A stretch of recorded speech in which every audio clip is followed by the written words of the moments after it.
and I'm a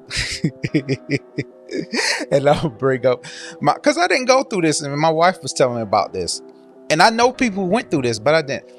My and some other people told me this. They said, you know, when you get in trouble, the whole neighborhood was able to beat you. And I was like, if my people, my parents found out that another adult hit me, or somebody else that's not their like their next to kin sister, brother, or their aunt, but somebody just off the street, even though they all close, because it's like I said, it takes a village to raise a child. If they found somebody else hit, they going at them. But she told me that, you know, the town be after you. And I heard this before, and they like, you know, you be getting beatings by other people before you even get home.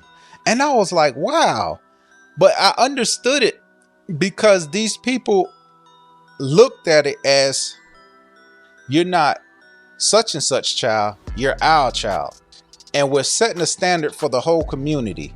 And if we're setting a standard for the whole community, you in it just as well, because I know what your mother and father stands for. And since I know what your mother and father stands for, I know you shouldn't do that. And since I know you shouldn't do that, I'm going to whip you. And then when your people come, they're going to whip you.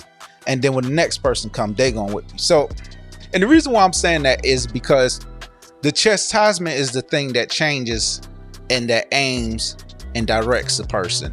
And I said it because that helps them where they need to go.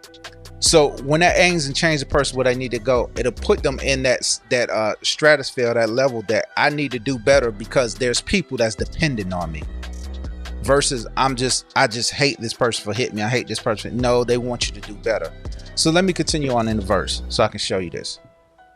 If God doesn't discipline you as he does all his children, it means that you are illegitimate and are not really his children at all.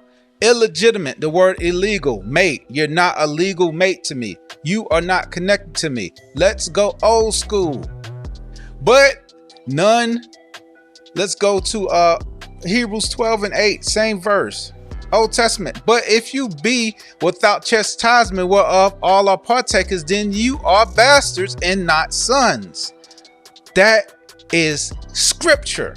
You are bastards and not sons. What is the bastard thing? The bastard is someone that's illegitimate, having a child out of wedlock, or having a child from a different race that's not yours, that is considered bastard. Let me bring up the bastard clause. I want to break this down to y'all. It started in the book of Leviticus. It really started in Deuteronomy. Let me change it because it's saying the nakedness. I needed to be kind of blunt. You must never have sexual relations with a close relative, for I am the Lord.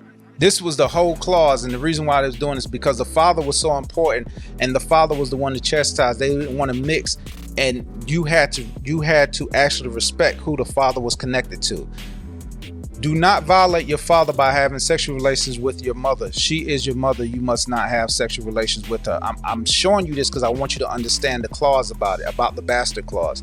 Do not have sexual relations with any of your father's wives, for this would violate your father. Why does it say wives in plural? Because the Old Testament, remember that they had multiple wives. This is done away with. There's just one wife now. I'm showing you, I'm updating everything for you as I'm going. Verse 9. It says, do not have sexual relations with your sister or half-sister, whether she is your father's daughter or your mother's daughter, whether she is born into your household or someone else. It's showing you about the stepchild. This is showing you still about the lineage and the line of the father, because they're still connected. Do not have sexual relations with your granddaughter, whether she is your son's daughter or your daughter's daughter, for this would violate yourself. Violate yourself, who? The man. Do not have sexual relations with your stepsister, the daughter of any of your father's wives, for she is your sister.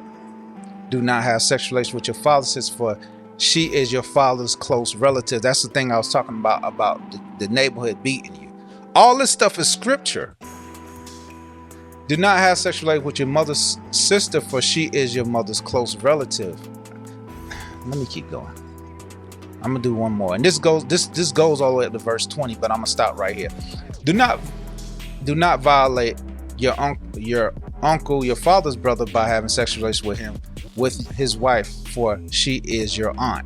It's breaking down everything about the man and the manhood and what follows, as in the chain of command of how important it is for the man to be in the stead, not to be bastardized, and also not to be in a place where there's a birthright that gets misused or there's a root to grow up.